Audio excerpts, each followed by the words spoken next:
Hey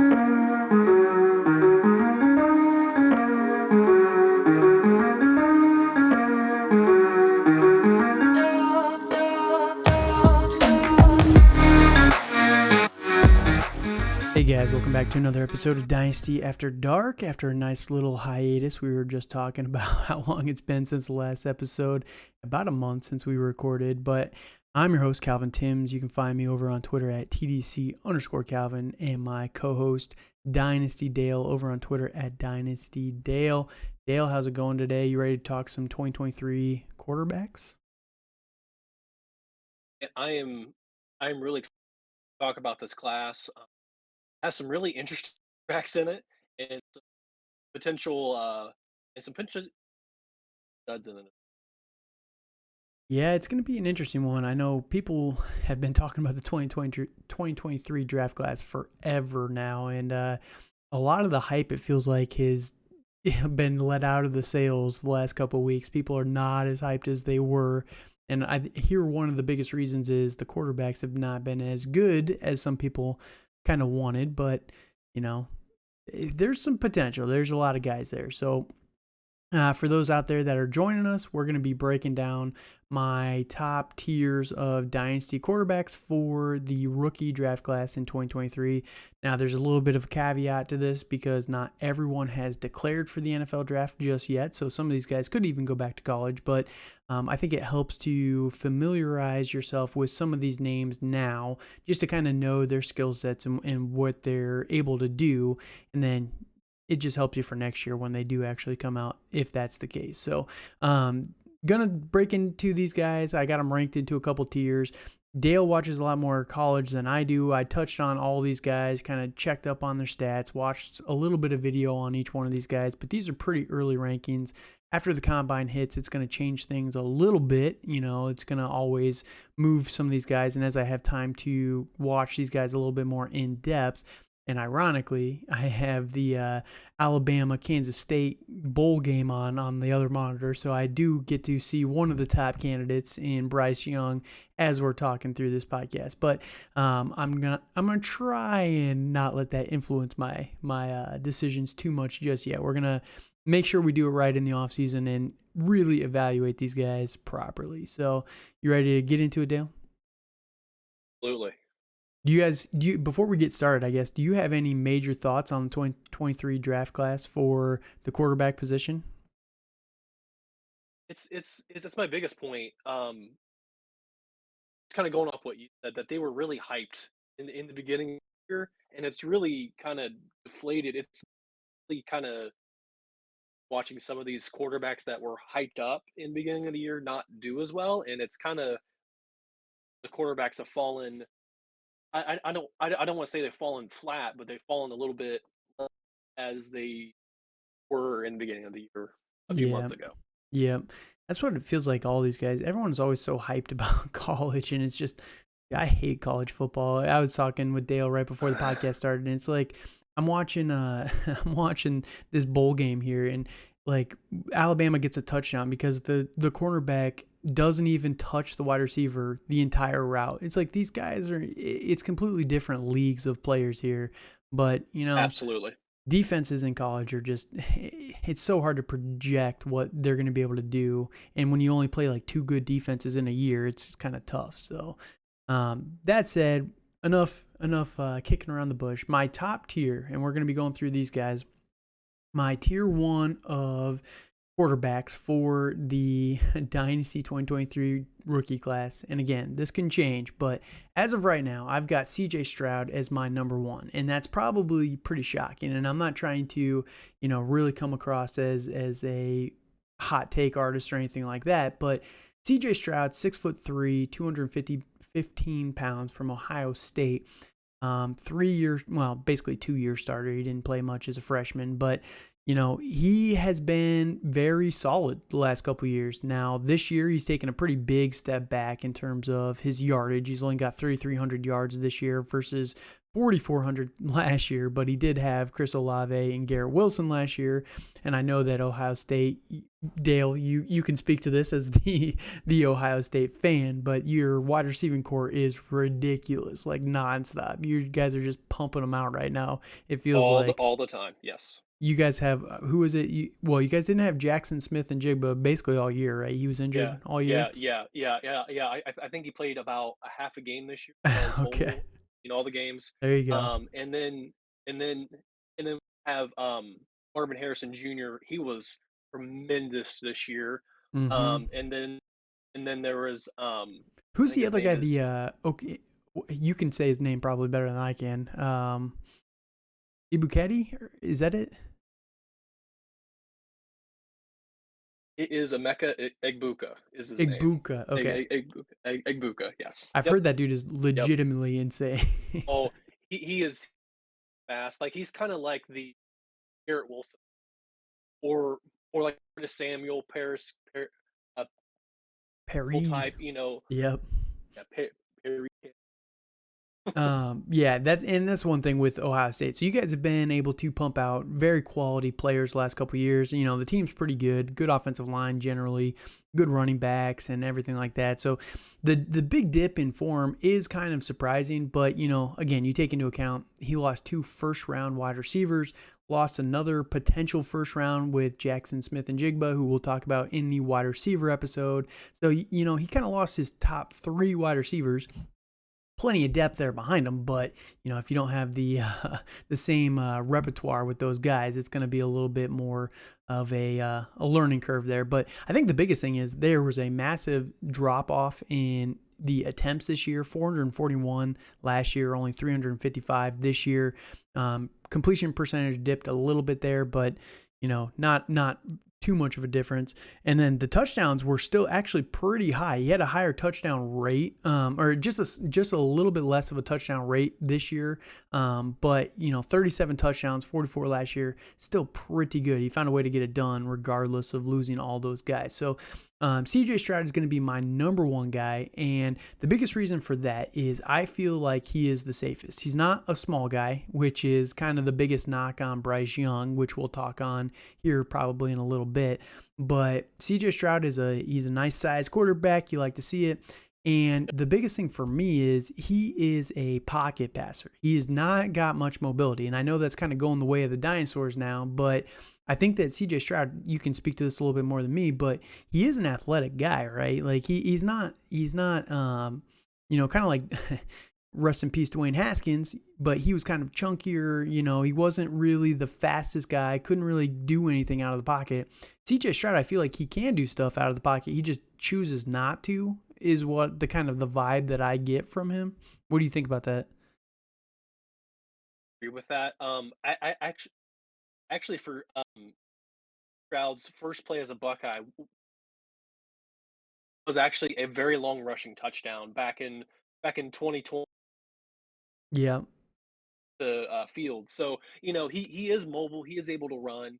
I feel Stroud's a very intelligent quarterback, and he knows offense where to Mm-hmm. go with the ball. I do think some of the time that he gets cute sometimes, just and throw it away instead of stepping up in the pocket and being able to run and stuff like that. I kind of wish he would have done that more this year. Mm-hmm. Um, I, I feel the offense for Ohio State became very predictable, so I think that hurt a lot of their offensive potential because they were doing a lot of these bubble screens. They were doing a lot of these kind of cutesy things that Mm-hmm. isn't necessarily in the NFL as much compared to Yep. what he was doing last year with throwing it down the field, which he is able to do. Like I mean, I don't think he has the strongest arm in this class, but like he No, knows where to place the ball to I think he's one of for the his receiver to get it.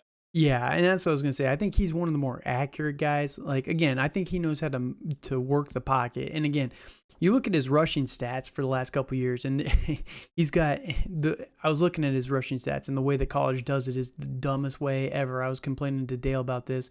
So I don't actually know what his rushing stats are because I guess they count sacks against you as rushing yards in college, which is stupid. So like 2021, he has 32 rushing attempts for negative 20 yards. Okay, great. So I can't give you an actual number from the stats that I found on him, but he just doesn't do it very much. He doesn't like to get out of the pocket very much, and that's one of the biggest downsides on CJ Stroud. Again, I think he has all the talent and the ability to do it, but he just feels comfortable in the pocket, which I like that, and that to me that makes him the safest option, knowing he's going to be a first round pick, knowing that he's probably going to a team that's, going to be, I'm guessing he's going to go somewhere probably, you look at all the teams that need him, probably like the Panthers, maybe somewhere like Washington. Maybe Washington can trade up and get him somewhere like that. So he's going to go somewhere with some decent weapons and a decent offensive line, in my opinion, because he's probably not going to be one of the top two picks in this draft class. So, I agree. so I think that it's actually better for him, and that's why I think he's going to be the safest one.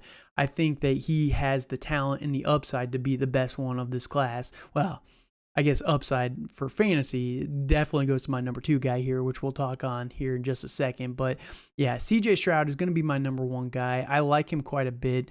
You know that he can do it. And the other biggest knock on him, and you can talk on this again as well, and this probably lends to the predictability a little bit that you were talking about, but the biggest knock on him is that he's a one-read quarterback, just like Justin Fields. And, all I've got to say to that is it seems like that's kind of Ohio State's game plan every single week. They have such good wide Makes sense. receivers that they can Yeah. just get open so quickly, so you don't really need to be a multiple read wide receiver, which okay, that's fine. It's the Big Ten. It's not the best competition every single week. And if your guys are open, you throw it to the open guy. Who cares? Like, oh, do I need to pass open the wide open guy to throw it to my number 2 read just so that people think I'm better at it? Like, it's not a very good, compelling argument. You know what I mean? That and I think he was trying to do more of that this year, and that may have been because the talent was. I mean, there still was a lot of talent in that wide receiver, but I don't think it was as comparatively as what it was last year with having all those guys there. So Yeah.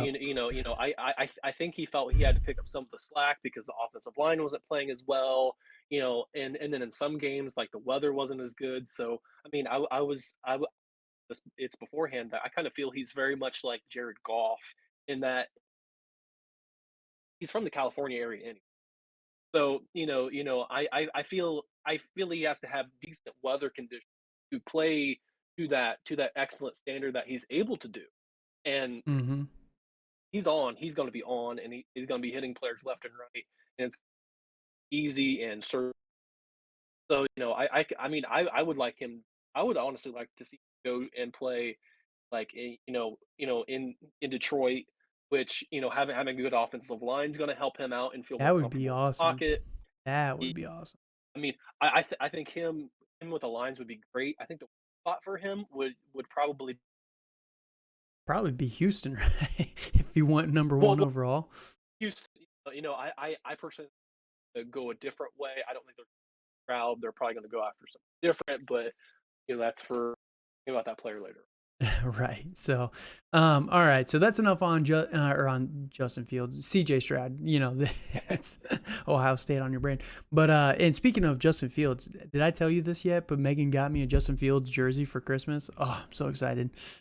I love it. Uh, As a, everyone gives me crap because I'm a Patriots and a Bears fan. Like, I grew up outside of Chicago. They've just been garbage my entire lifetime. Now they finally have a player that I'm excited about. So everyone's like, you can't root for 2 teams. Why? Okay, whatever. But yeah, I'm he pretty can. excited for Justin Fields, man. I am I am too. so excited. And that Fields jersey is just so nice. It's the navy one with the orange one. Oh, just so clean, Yeah. so clean. But CJ Stroud. Hopefully he can be as good as Justin Fields, maybe a little bit better of a passer than a rusher like Justin Fields, but yeah, he's my number one. And basically, like I said, right now it's early rankings, but it all comes down to he is the safest, in my opinion, out of all of them. We'll talk on some guys later that they have a lot of upside, but they're a lot of risk, and when it comes to the NFL, at least for the rookie drafts, one of the things that I'm done doing personally, and I don't fault anybody for doing this, but I'm done kind of betting on the physical outliers and in the negative sense, right? Like, I still love Kyle Pitts because he is a physical freak of nature. He's a unicorn. You can't be that size, that speed, and everything, that the whole package that he is, and be bad, in my opinion. We've seen what he can do as a rookie. Didn't get all the touchdowns, but the usage was there as a rookie. I am fine betting on those kind of physical outliers, DK Metcalf, that type of player. But the guys like we'll talk on some of them here, but like Baker Mayfield, one of the biggest knocks on him was he was just under 6 foot tall. And it's tough for these guys to come into the NFL and play when you're the smaller quarterbacks, right? Kyler Murray, he's got the rushing upside, but from a pocket standpoint, we can see what he can do when it's kind of the line of scrimmage is muddied. He can't see over those big guys as well for his receiver. So I'm kind of done betting on the outliers, and that's the biggest reason why the guy that we mentioned earlier, Bryce Young, isn't in my top tier here. But the other guy that is in my top tier is a physical outlier in the other direction, the positive direction, right? And that's going to be Anthony Richardson, the quarterback from Florida. Now, Anthony Richardson, 6'4", 236 pounds. They're already projecting him to run a sub 4.4 40. So Yeah, he has, absolutely. yeah, he is basically Justin Fields and Lamar Jackson on steroids from a rushing standpoint. The dude is legit on the ground. But the downsides for him, again, he's a very high ceiling player, but he is very raw. We've seen that he basically only has 1 year as a full starter down in Florida. He played half a season last year, only had 64 passing attempts in the entire season last year, so that was not great there. He had 51 rushing attempts last year for 400 yards.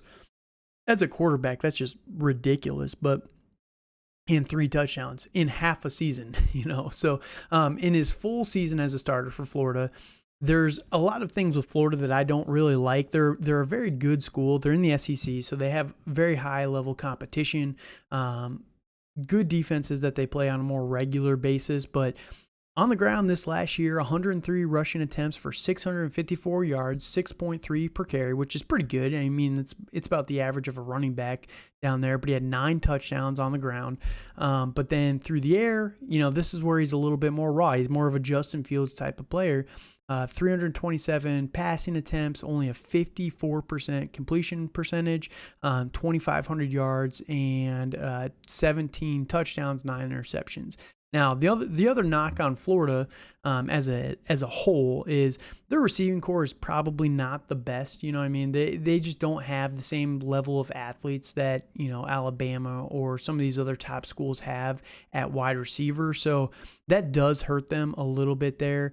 And I'm just pulling up to like their top target on the season in terms of receptions was Xavier Henderson with 38 catches. So they just do not have those guys there right now from a passing standpoint. So that's the biggest knock is, he's raw through the passing game, but we don't know if it's raw because the team is just not built for it down there in Florida, or if he needs to take a step forward. Maybe it's a little bit of both. Do you have any thoughts on Richardson? I feel Richardson is capital RAW.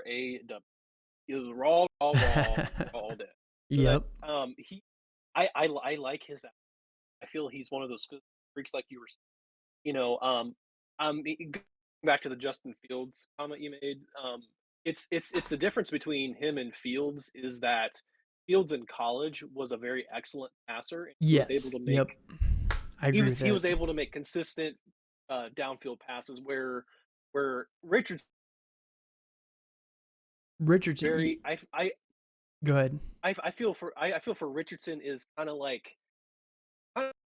Wilson in that he's very athletic. He's able to get out of the pocket. He's able to make plays, Mm-hmm. but that's really where that ends for me. And, I can see him making some of those plays, but I can also see him, having a very, very low completion percentage and throwing a lot of picks and not Yeah. being able to read the defense.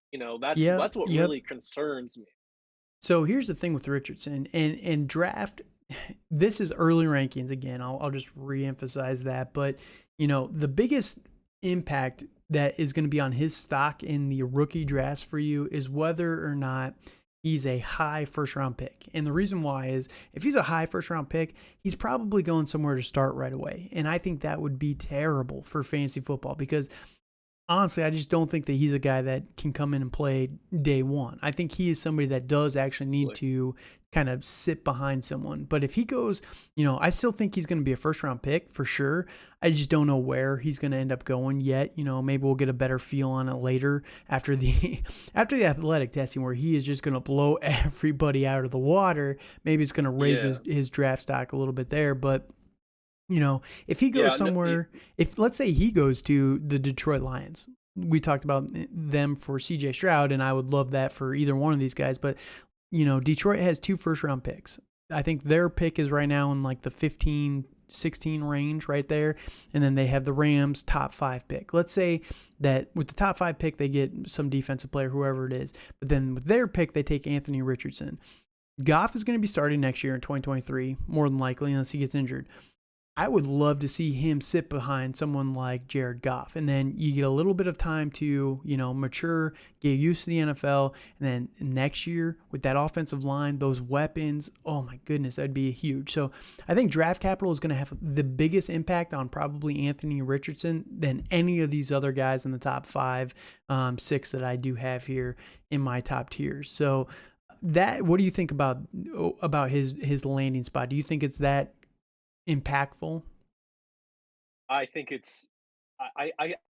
Yes, I do. I think that's going to be what either tells him